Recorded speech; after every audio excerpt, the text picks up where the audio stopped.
At my best friend's wedding, a girl lunged forward and caught the bouquet, only for it to slip from her hands and land squarely in my arms. My best friend, Lauren Walker, beamed at me. "Madison, looks like you're the next bride." The guests exchanged knowing glances and turned toward my boyfriend of 8 years, Mason Ryder, the CEO of the Ryder Group. But he calmly plucked the bouquet from my hands and casually passed it to the girl standing beside me, his secretary, Natalie Carter. She caught it first. He ruffled my hair, his voice gentle. "Be good. Give it back to Natalie for now. We'll wait for the next time." The spotlight and the guests' attention shifted with the bouquet, settling on Natalie. I looked at her startled, yet shy expression, then rested a hand on my stomach and forced a bitter smile. Mason didn't know there wouldn't be a next time. Our 8-year promise had already come to an end, and we still hadn't taken the step into marriage. And I had already promised my parents, who were royalty, that next week I would leave and return to Montelvia to inherit the family legacy. The moment Natalie Carter ended up with the bouquet, my best friend Lauren Walker's smile vanished. She was even angrier than I was. Leaning close to my ear, she whispered through gritted teeth that Natalie did it on purpose. "Before the wedding, I specifically told everyone the bouquet was meant for you." I gently interrupted her. "Lauren, today is your big day. Little things like this don't matter, but you've waited 8 years just to marry Mason," she said anxiously, "and now you're carrying his child. If you still don't have the wedding soon, it is okay." I turned my head calmly and looked toward Mason Ryder. Natalie, holding the bouquet, was sitting right beside him. The distance between them was far closer than what a secretary should reasonably keep. Most of the guests were friends who knew both Mason and me well. Their eyes drifted toward me, curious, sympathetic. Lauren grew even more upset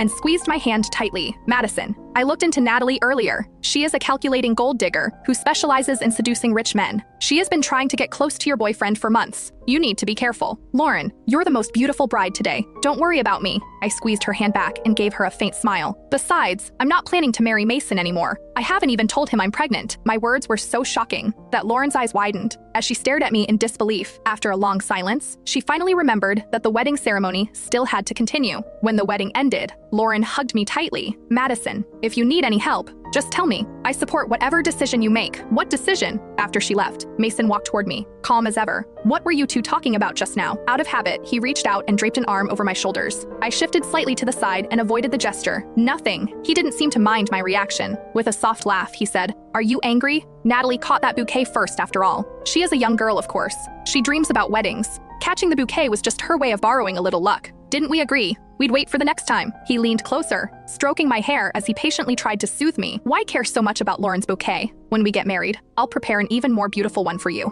You can have as many bouquets as you want." Silently, I curled my fingers into my palm and looked straight into his eyes. "Can we get married this month then?" Lauren and I made a promise when we were kids. Whoever married first, the other would marry right after. We would be each other's bridesmaids and witness each other's happiness. The air seemed to freeze. Mason's hand, which had been brushing my hair, paused midair. A few seconds later,